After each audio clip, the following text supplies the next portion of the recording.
From Vermont Public, this is Brave Little State. I'm Josh Crane.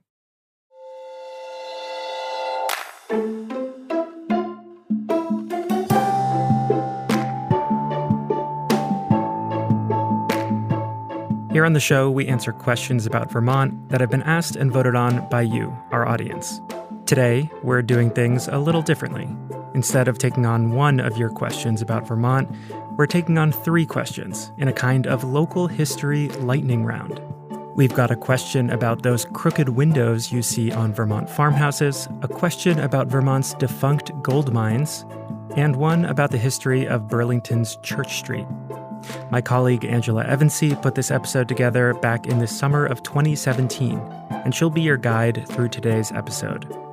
And now, in the summer of 2023, I can assure you that the history we cover here, well, it hasn't changed very much.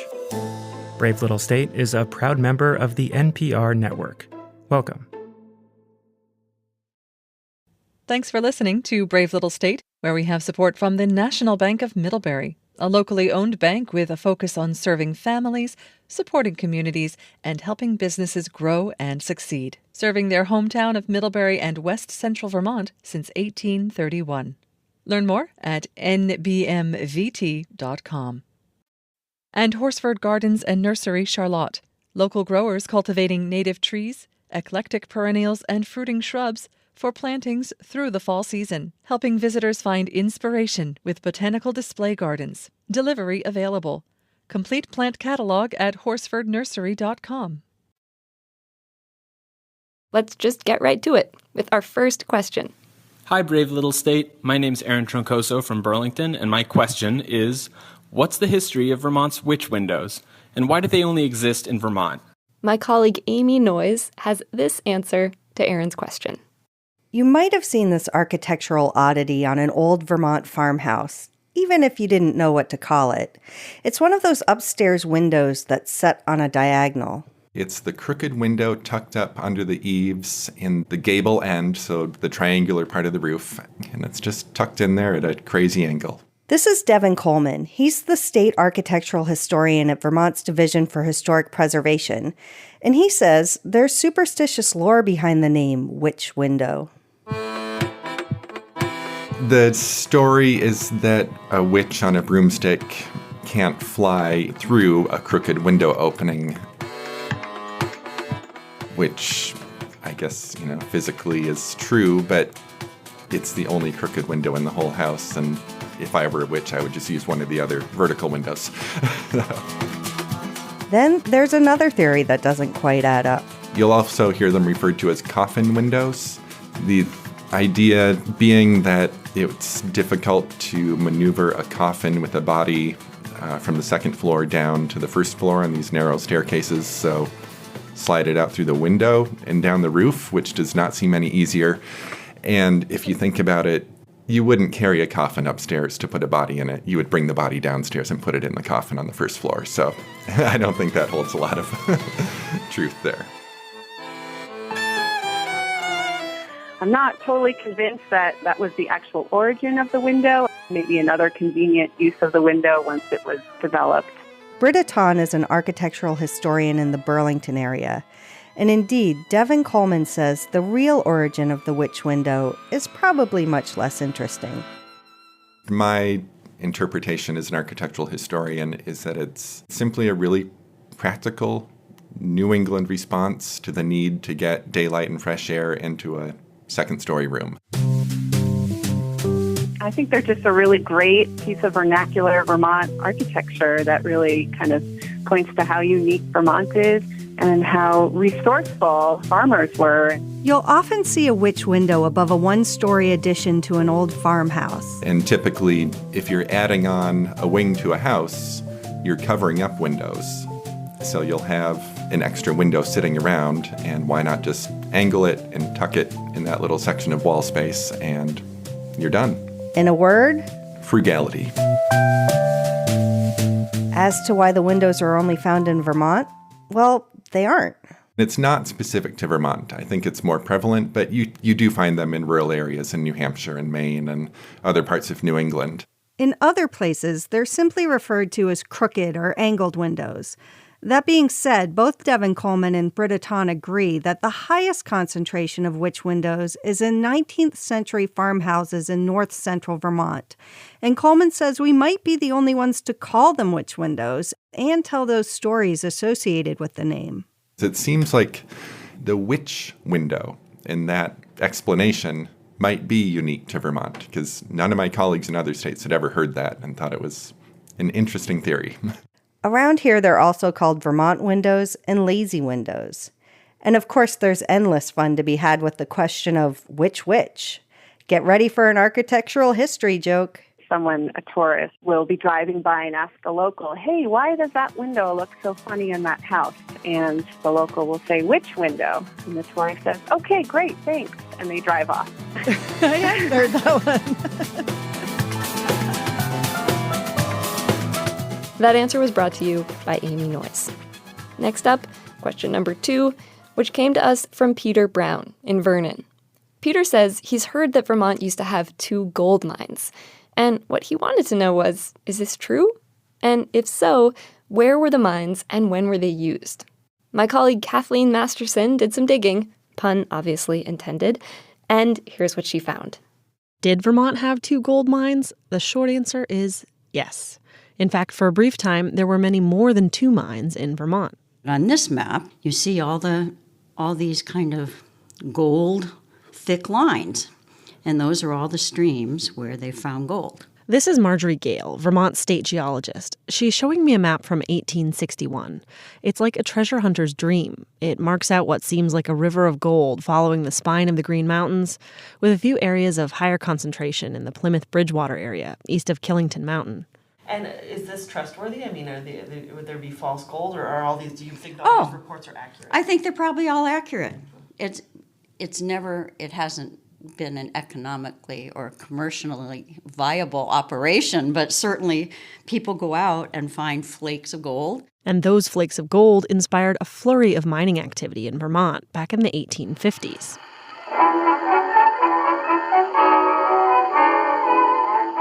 It all really began with the 1849 gold rush in California. That's amateur historian Coleman Hoyt. Hoyt has been fascinated by Vermont's gold history for decades. And for the last 80 years, since he was 11, he's lived in North Bridgewater on the optimistically named Gold Coast Road, so called for its proximity to the old mines in the area. Hoyt says the allure of the California gold rush drove many Vermonters west, though very few made much money.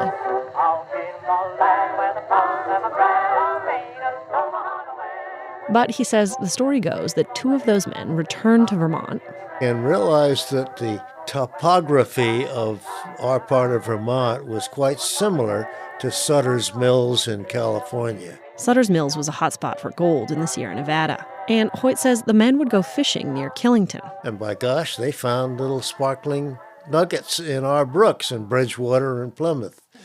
And that started the gold rush here.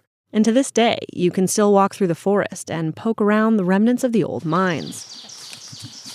We're at Camp Plymouth State Park, and we're going to set up the old Jeep trail that leads to the Henry Fox mine along Buffalo Brook. Nelson Alinsky is a gold panning hobbyist, and he's a self-taught Vermont gold historian. By studying old photos and maps, he's found the foundation of some mine buildings and the underground tunnels. And you won't believe it, but welcome to the Fox mine. Whoa, we're in it? Yeah, pretty much. Yeah, I mean, people literally walk by this area. He pulls out an old photo. It shows how there used to be several brick buildings alongside the river. A mill for crushing quartz chunks, housing for the workers, and the office of the assayer, who was like a prospector. This was the assayer's office. So we're in what's left of what would you say, like 3-4 feet tall? Yeah. Basement? Yeah. Huh. Yeah, it would have been the foundation for that. Then there's the remnants of the mine shaft itself. Yeah, here's the other. Oh, other rail. Yeah. He taps the twisted iron railroad tie, the only remnants of the tracks that went into the now collapsed horizontal mine shaft. The rails supported horse-drawn carts, which ferried piles of ore out of the underground mine. It actually travels for 300 yards up the mountain to where the vertical shafts are. And was it big enough that the cart went in the mountain? Yeah, totally went in. Wow. Yeah, you can see this is all that broken up schist material that they were working. Even more astounding is the vertical mine shaft that they were able to connect to this tunnel. We huff and puff up the steep hillside, and then suddenly, with no warning, whoa! In the middle of the nondescript forest floor is a gaping 20-foot wide hole that prospectors carved by dynamite blasting. Holy cow! Yeah, this is what everybody calls the 45-degree shaft. Connects to the other two, but yeah. I mean, it looks kind of sparkly. Am I just getting the gold fever? I think you're getting gold fever. There's nothing wrong with that.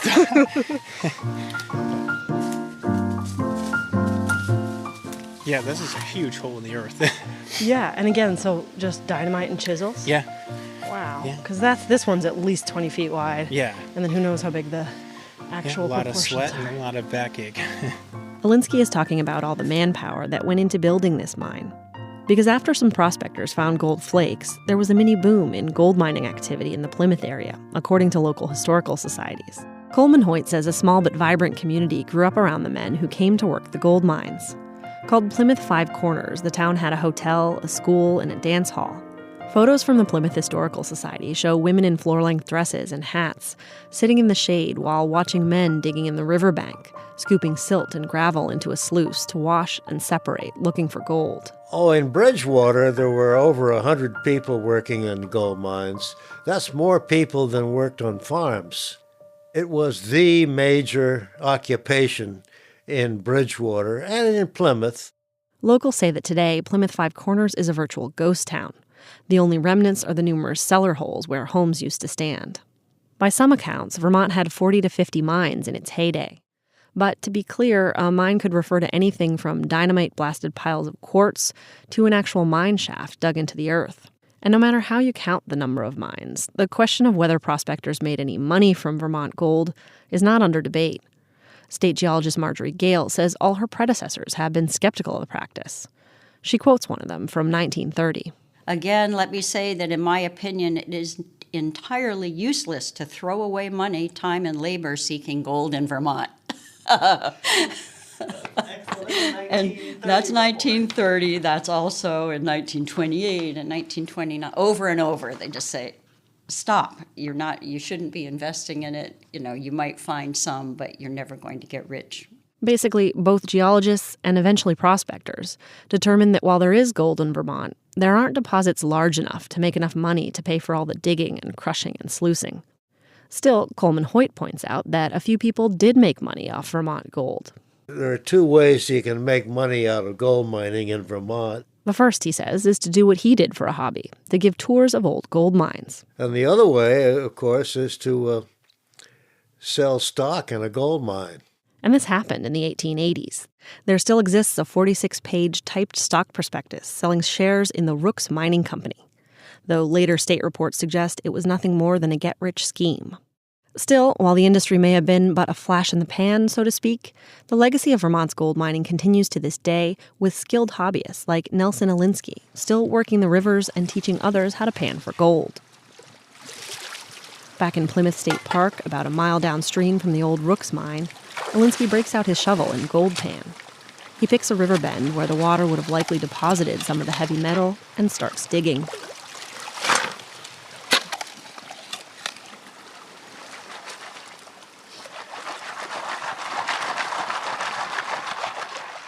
Okay, so we're down to like a quarter cup of soil, Yeah. silt.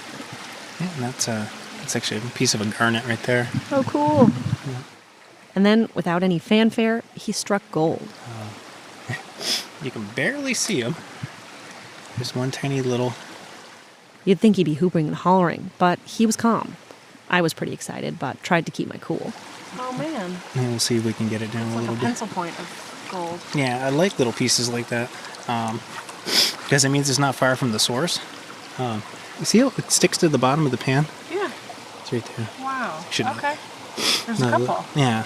The tiny specks are barely visible to me, but Alinsky assures me it's gold. He can tell by the glint and by how heavy the material is. He demonstrates by shaking the pan. Watch it. See it? Right there? Yeah.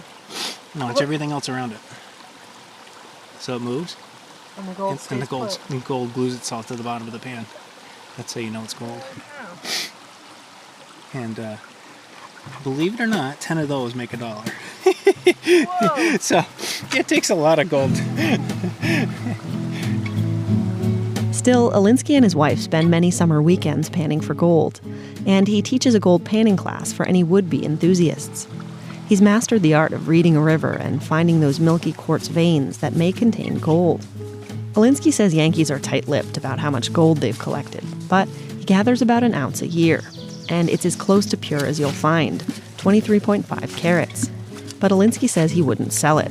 For him, it's just about the hunt and spending time outdoors with family and teaching others about Vermont's gold history.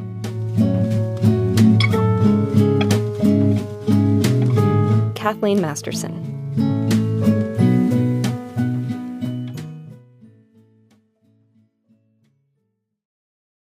Support for Brave Little State comes from Basin Harbor on Lake Champlain in Vergennes, welcoming Vermonters to enjoy their restaurants and lakeside private cottages at special resident rates. Explore the dining and accommodations and make a reservation for September to early October at basinharbor.com/VT. Our last question comes from Lorraine Carter-Lovejoy of Burlington. Who or what was Church Street named after? I ask this question because it comes up frequently that Vermont is very secular, and my friend suggested that Church Street was named after a person with the last name of Church instead of the Unitarian Universalist Church at the top of Church Street. My colleague Liam Elder Connors fielded this one. It might sound like a trick question. Who do you think Church Street, or what is Church Street named after? I would assume it's named after, isn't there a church at the end of the street? The one that you're pointing at right now? Yeah. So it's just that church up there, so it was named Church Street because of that. My guess would have to be the Unitarian Church at the head of Church Street. I think it's named after the church at the top of Church Street. I would have to agree. That church up there. The church at the end of the walkway. I have zero idea. I'm Really? assuming a church. Most people guess that the name came from the Unitarian Church that's at the top of the street. Though I was surprised to hear Winston Churchill tossed out as a joking guess not once, but twice. I don't even know if he's from around here, Winston Churchill. Why don't you know what president he was either, right? He was a president, right? He's a British Prime Minister. British Prime Minister? I always thought he was the president. That's funny. But like most people guessed, Church Street is indeed named after the Unitarian Church. And the street's been identified by the church for a long time. Church is built in 1816. As far back as the land records in the 1830s, and an early one I read in 1830, it's referred to as the road leading to the brick church. That's Mary O'Neill, a principal planner with the city of Burlington. She also helped write the application for Church Street to be listed on the National Register of Historic Places. O'Neill says that Church Street served a really important purpose. It connected the Wharf District on Burlington's waterfront and the Mill District in Winooski. It's just in between those, what's going on in Winooski and what's going on in the wharves. And since Church Street was a connector street, lots of people traveled on it, which of course meant it was a good place to set up stores. It's interesting that the construction of the church may have defined this street as being the mercantile district. Okay, that's a pretty straightforward answer, and probably not that surprising. But what you might not know is there used to be a giant ravine in Burlington. It cut diagonally from Upper Pearl Street down to the old barge canal on the south end. And a river did run through it. There was running water in it, and it was deep. And Church Street was a way around the ravine. And there was not easy transit between the east and the west of Burlington. In fact, you had to come down Church Street. This was the path. And if you're wondering what happened to that big ravine, it got filled in during the 1870s. In the newspapers in the 1877, the city invites residents to come dispose of their broken pottery, their yard waste, and their dead cats by helping us fill the ravine and throw your material in this chasm to help us fill it and make a bridge. Now, as someone who owns a cat, that bit about throwing dead cats in there breaks my heart a little bit. I'm sorry to report that, but it was in the Burlington paper. But of all the people who visit Church Street every year, how many of them have popped their head into the building that it's named for? I asked Bob Furr, the facilities manager, to show me around the 201-year-old church. In the sanctuary, which feels kind of like an old New England meeting house, Bob points out 8 banners that largely sum up what the Unitarian Church is all about. diversity, inclusion, and tolerance. The first one to the left is the UU banner, Unitarian Universalist banner. Second one is the Islamic crescent moon and star. Third is the Buddhist wheel of Dharma, the Hindu Shiva. On this side, we have the Jewish menorah, the Taoist yin yang, the Christian Celtic cross, and lastly, the Native American tree of life. What I really wanted to see was the bell tower. It's so iconic and nearly impossible not to notice if you're in downtown Burlington. Plus, every hour the bell actually rings. But what's the city look like from the top? Do you need to take that with you? If you do, that's fine. So Bob took me and my microphone up to the bell tower. You're just going to need both hands when you're climbing, okay? Yeah, I'm... All right. We climbed up a steep set of stairs, then up a steep ladder to arrive at the clock platform. And this is where the inner workings of the clock were, a beautiful and precise assembly of gears quietly ticking away. Bob says he has to come up here and manually wind the clock each week. And it's a real aerobic exercise. I can imagine. Yeah. How long does it take for you to wind it? Probably close to 60 seconds, I would say. Yeah, let's head on up.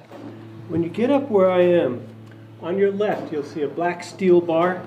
That's a good thing to grab a hold of and boost yourself up with, okay? Sounds like a plan. All right, not so bad. Yeah. Wonderful. When I got to the top, I could see Church Street stretching out in front of the church many feet below. And it was pretty neat to be looking down at an area that I know so well and notice new things, like the Golden Dome on top of City Hall. Great view from up here. Oh, yeah. Oh, my God. Yeah. Adirondacks to our west, Mount Philo straight ahead. And I saw people walking. A couple of them seemed to be looking up at the bell tower. And I know this is kind of cheesy, but I felt like after seeing the church sitting on top of the street for years, it felt kind of special to flip that equation and see the street from the church's view.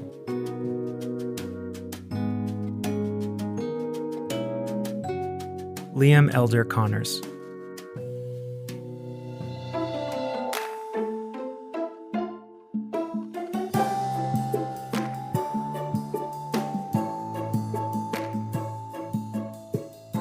Thanks for listening to the show, a throwback to the early days of Brave Little State. Liam, who reported the story about Church Street, is still a reporter here in the Vermont Public newsroom. In fact, he's working on a brand new BLS episode right now. Kathleen Masterson and Amy Cobb-Noyes, who reported the stories about witch windows and gold mines, have since moved on. And a few other quick updates. Bob Furr is no longer the facilities manager at Church Street's Unitarian Church, though he's still active in the community. Meanwhile, Marjorie Gale retired from her post as the Vermont State Geologist in 2020. And finally, Coleman Hoyt, the amateur historian who lived on Gold Coast Road, died in 2019. He was 93 years old. We've got pictures from our reporting at bravelittlestate.org. While you're there, you can also submit a question of your own and vote on the one you want us to tackle next. This episode was originally produced, mixed, and edited by Angela Evansy, who's now our executive producer, with help from Lynn McCrae. Theme music by Ty Gibbons. Other music in this episode was by David Saitstay, Poddington Bear, Jockers Dance Orchestra, and Avon Comedy 4. We had engineering support from Chris Albertine, and I remixed today's Encore. Brave Little State is a production of Vermont Public and a proud member of the NPR network.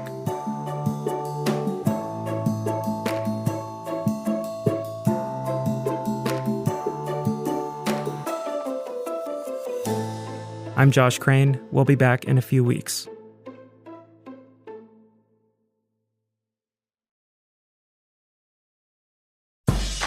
Want to learn how to be a master of business without going back to school? Listen to the Planet Money MBA. No suits, no PowerPoints, just the secrets of business school delivered straight to your